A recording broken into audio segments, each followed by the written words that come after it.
Petrol diesel రేట్లు ఇప్పుడు hot topic ఇది.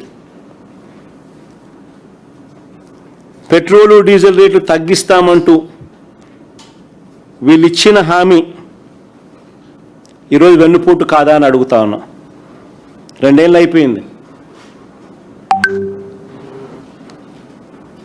ఆశ్చర్యం కలిగించే విషయం ఏమిటంటే చంద్రబాబు నాయుడు గారి హయాంలో 2014 నుంచి 19 మధ్య ఏ రేట్లు అయితే ఉన్నాయో అవి చూపించమో ఒకసారి ఆ టేబుల్.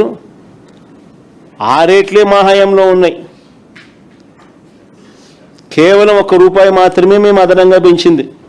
అది కూడా కోవిడ్ లాంటి మహమ్మారి రాష్ట్రంలో ప్రబలుతా ఉన్న సమయంలో రాష్ట్రానికి రావాల్సిన ఆదాయాలు రాని పరిస్థితుల్లో రోడ్ల మరమ్మత్తు కోసం అని చెప్పి ₹1 మాత్రమే మేము పెంచాం.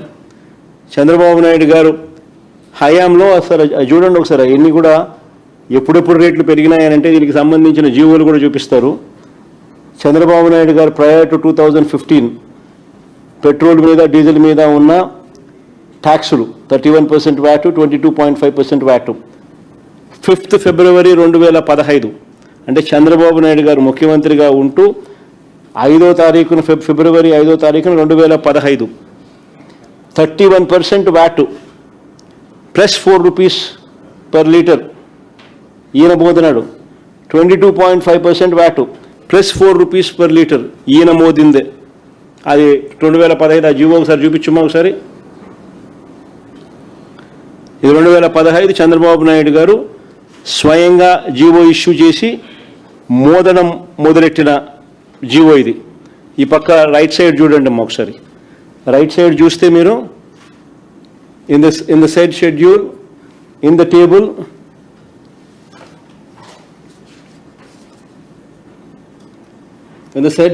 in the table against item number 2 petrol in column number 4 rate of tax for the figure and percentage 31%, the figure and percentage 31% plus ₹4 per litre shall be substituted. In the said schedule, in table against item number 5, all kinds of diesel oils including C9 in column number 4, rate of tax for the figure and percentage 22.5, the figure and percentage 22.5 plus ₹4 per litre shall be substituted. In ichina jeevo ఈయన హయాంలో ఈయనిస్తే మేము Covid లాంటి మహమ్మారి సమయంలో 2020 September 19న మేము Covid లాంటి మహమ్మారి సమయంలో రాష్ట్రానికి సంబంధించిన ఆదాయాలు రాని పరిస్థితుల మధ్య రోడ్లు బాగు చేయడం కోసం అని చెప్పి రోడ్ సెస్ కింద రోడ్ ట్యాక్స్ వేసినాం. అంతే మేము చేసినాం. అంతకన్నా మేము ఏం పెంచలా. దీన్ని చంద్రబాబు నాయుడు, పవన్ కళ్యాణ్, ఈ లోకేష్ నానా యాగి చేసి ఆ తమిళనాడు బార్డర్కి పోయినారు. ఆ బార్డర్ దగ్గర ఫోటోలు తీసుకొని దాన్ని సెల్ఫీలు తీసి దాని గురించి ఎంతో బాధ్యత అన్నట్టుగా ఒక పోజు కొట్టి మేము అధికారంలోకి వస్తానే ఇవన్నీ కూడా తగ్గించేసేస్తాం, మేము రద్దు చేస్తామని చెప్పి రకరకాలుగా మాటలు మాట్లాడి అవన్నీ ప్లే చేయగలుగుతారమ్మా? ఆ దొరన్న మాటలు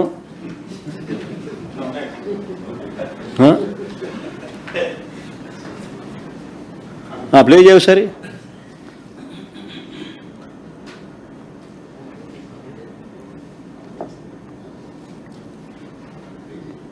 డీజిల్ కూడా ధరల నియంత్రణ ఎక్కడికక్కడ సమీక్ష చేస్తాం. పెట్రోల్ డీజిల్ కూడా ధరల నియంత్రణ చేస్తాం. పెట్రోల్ ధరల గురించి కూడా మాట్లాడారు. బాగా వస్తే ధరలు మేము తగ్గిస్తాం.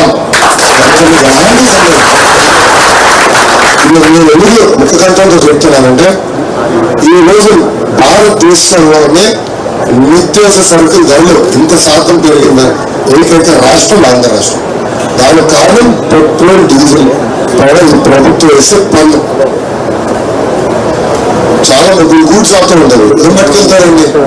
నిత్యావసర సరుకులే కదా. వీళ్ళ చేతగా ఉండడం వల్లే నిత్యావసర సరుకులు ఇంత పెరిగింది. సో రేపు అధికారంలోకి వచ్చిన తర్వాత ఎట్టి పరిస్థితుల్లో మేము ధరలు తగ్గిస్తాం, మీకు పెట్రోల్ డీజిల్ అందుబాటులో తీసుకొస్తాం అని నేను తర్వాత మళ్ళీ మేనిఫెస్టో తీసుకోండి. ఆ మేనిఫెస్టో ఒకసారి చూపించము, ఒకసారి మేనిఫెస్టోలో వీళ్ళు రాసిన మాటలు.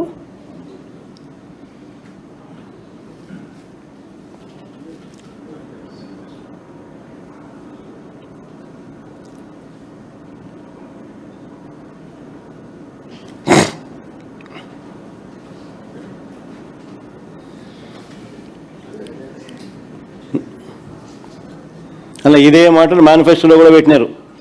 అధికారంలోకి వస్తూనే పెట్రోలు డీజిల్ రేట్లు వెంటనే తగ్గిస్తాము అని చెప్పి. 2 ఏళ్ళు అయిపోయింది. పెట్రోలు ధరలు అధికారంలోకి వస్తేనే తగ్గిస్తామని చెప్పి పేపర్లో అడ్వర్టైజ్మెంట్లు, మళ్ళా పేపర్లో అడ్వర్టైజ్మెంట్ అది మళ్ళీ ఆయన రాయడం. ఈ 2 ఏళ్ళు అయిపోయింది. రూపాయి తగ్గకపోగా ఇప్పుడు పెట్రోల్ డీజిల్ 4 రూపాయలు పెరిగింది రేటు. నిజంగా ప్రజలు అష్ట కష్టాలు పడతా ఉన్నారు. ఓ పక్కేమో మా ప్రభుత్వ హయాంలో ఉన్న స్కీములన్నీ రద్దు అయిపోయినాయి, ప్రజలకు చేతిలో గవ్వలేదు. చంద్రబాబు నాయుడు ఇస్తాడన్న సూపర్ 6లు సూపర్ 7లు మోసాలుగా తేలిపోయినాయి. ఓ పక్క స్కీములు రద్దు, మరో పక్క ఈయన ఇస్తాననేటివన్నీ మోసాలు, మరో పక్క రైతులకు ఏ పంటకు గిట్టుబాటు ధరలు రాని పరిస్థితి. అతలాకుతలమవుతా ఉన్న గ్రామీణ వ్యవస్థ. పొదుపు సంఘాల అక్క చెల్లెమ్మలకు 0 వడ్డీ రద్దు. పొదుపు సంఘాల అక్క చెల్లెమ్మలు రుణాల పరపతి మా హయాంలో మేము స్టార్ట్ చేసినప్పుడు 25,000 కోట్లు ఉంటే దాన్ని 49,000 కోట్లకు మేము రుణాలు పెంచుకుంటూ పోతే 0 వడ్డీ ఇస్తూ, చేయూతనిస్తూ, అక్క చెల్లెమ్మలకు తోడుగా నిలబడుతూ, ఆసరా అనే ప్రోగ్రాంను అమలు చేస్తూ, రకరకాలుగా చేయూతనిస్తూ మేము